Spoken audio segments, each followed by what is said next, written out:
සත්ව පාලන යටතේ අපිට ඉගෙන ගන්න තියෙන තාත් කොටසක් තමයි ගොවිපළ සතුන්ගේ ආහාර ජීර්ණ පද්ධතිය. මේ යටතේ අපිට ඉගෙන ගන්න තියෙනවා කුකුලාගේ සහ ගවයාගේ ආහාර ජීර්ණ පද්ධතිය. අද අපි ඉගෙන ගන්න යන්නේ කුකුලාගේ ආහාර ජීර්ණ පද්ධතිය. කුකුලාගේ ආහාර ජීර්ණ පද්ධතිය මුඛයෙන් පටන්ගෙන ගුදේහවත් ජම්බාලයෙන් අවසන් වන දිගු නාලාකාර ව්‍යුහයක්. මෙම ආහාර ජීර්ණ පද්ධතිය තුළදී වෙන්නේ ආහාර ජීර්ණය. අතරම කුකුලෙක් වගේ සතෙක් පරිභෝජනය කරන ආහාර වලට කියනවා සංකීර්ණ ආහාර.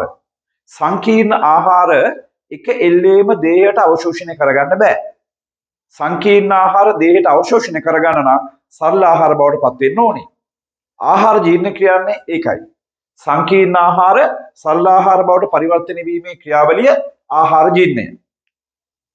කුකුලෙක් පරිභෝජනය කරන ආහාරයේ සංකීර්ණ ආහාර කාණ්ඩ තුනයි ප්‍රධාන වශයෙන්ම. ඒ තමයි කාබෝහයිඩ්‍රේට්, ප්‍රෝටීන් හා මේද. කාබෝහයිඩ්‍රේට් නම් ග්ලූකෝස් බවට පත් වෙන්න ඕනේ. ප්‍රෝටීන් නම් ඇමයිනෝ අම්ල බවට පත් වෙන්න ඕනේ.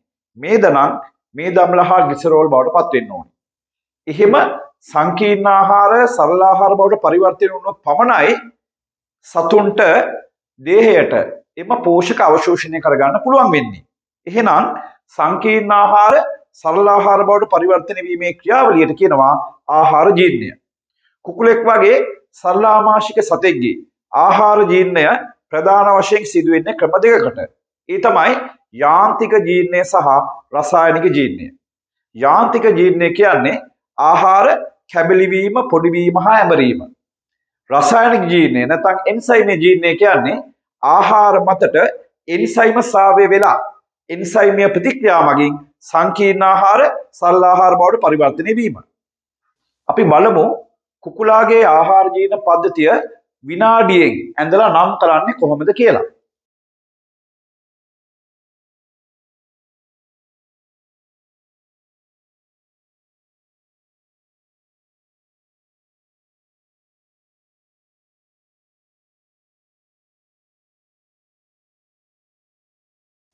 කුකුලාගේ ආහාර ජීර්ණ පද්ධතියේ මෙන්න මේ ප්‍රධාන කොටස් කීපය තියෙනවා.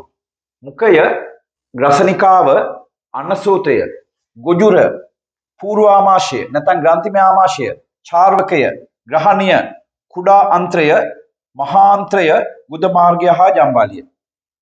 හැබැයි ආහාර ජීර්ණ පද්ධතියේදී මේ ග්‍රහණිය තුලින් ආහාර ගමන් කරනකොට ආහාරයට ස්‍රාවය වෙනවා පිත්තාශයෙන් පිත්තුෂ සහ අග්න්‍යාශයෙන් අග්න්‍යාශික උෂ.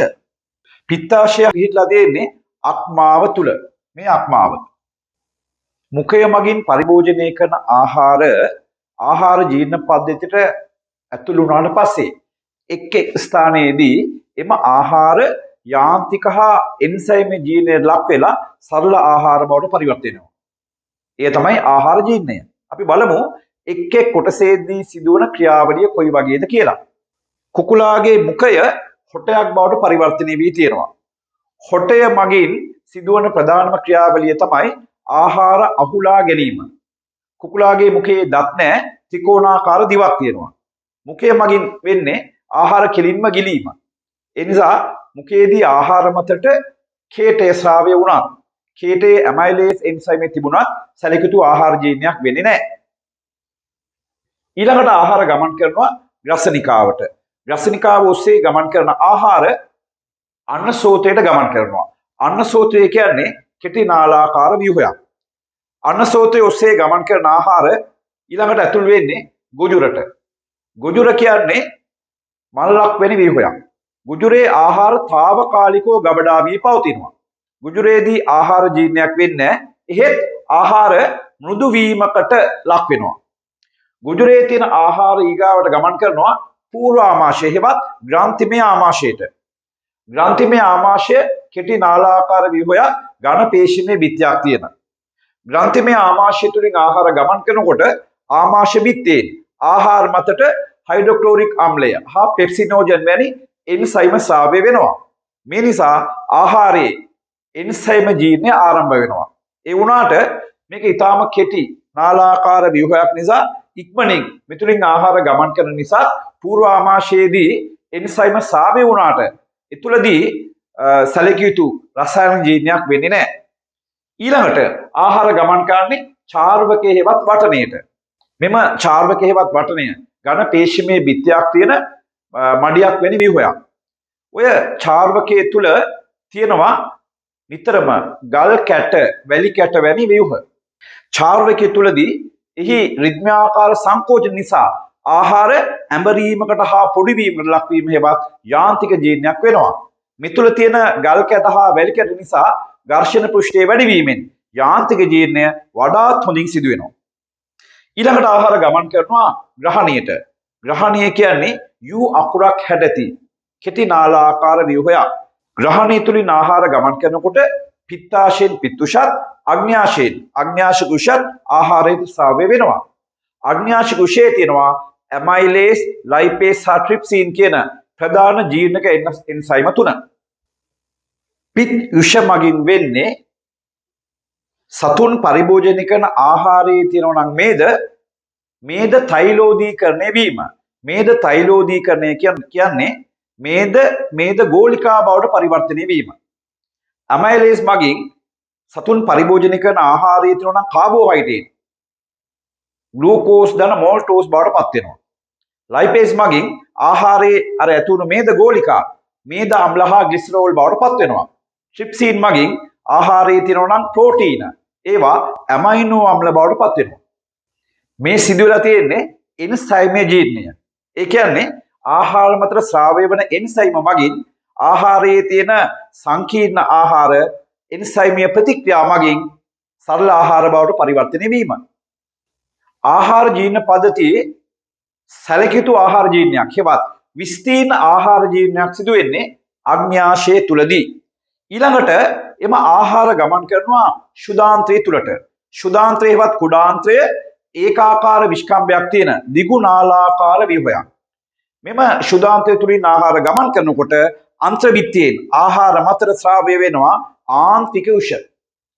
ආන්තික උෂ තියෙන එන්සයිම මගිනුත් ශුද්ධාන්ත්‍රය තුලදී තවදුරටත් ආහාර එන්සයිමීය ජීර්ණයකට ලක් වෙනවා.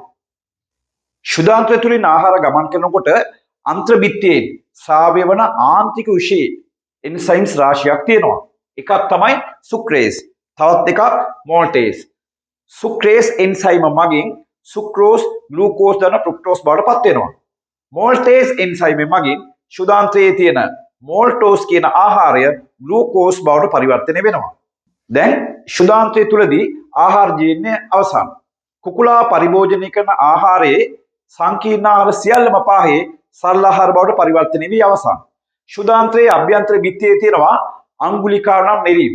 එහෙනම් මේ ශුද්ධාන්ත්‍රය තුලින් ආහාර ගමන් කරනකොට අර අංගුලිකා නම් නෙරීම් තුලින් ජීර්ණ වූ ආහාරයේ සරල ආහාර දේහයට අවශෝෂණය කර ගන්නවා.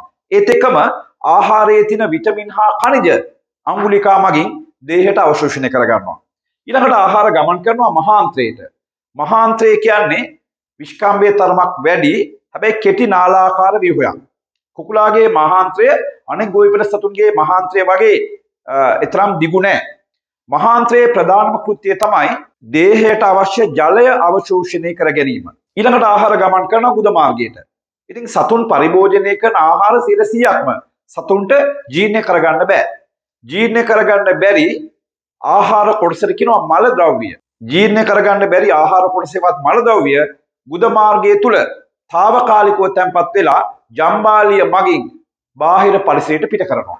මේ අනුව කුකුලාගේ ආහාර ජීර්ණ පද්ධතිය අර්ථ දක්වන්නේ මෙහෙමයි. ආහාර අධිග්‍රහණය කිරීම, ජීර්ණය කිරීම, අවශෝෂණය කිරීම සහ අපද්‍රව්‍ය දේහෙන් බැහැර කිරීම සඳහා සැකසී ඇති පද්ධතිය ආහාර ජීර්ණ පද්ධතිය. කුකුලාගේ ආහාර ජීර්ණ ක්‍රියාවලිය මෙතකින් අවසන් වෙනවා. කුකුලාගේ ආහාර ජීර්ණ ක්‍රියාවලිය සම්බන්ධව සිද්ධාන්ත සටහනක් හා ප්‍රශ්න මාලාවක් ඕගලන්ට සපයලා තියෙනවා. මෙම සිද්ධාන්ත සටහන print out එකක් ඕගලන්ට ගන්න පුළුවන්. එම සිද්ධාන්ත සටහන කියවලා එහි ප්‍රශ්න මාලාවට උත්තර ලියන්න පුළුවන්ද කියලා බලන්න.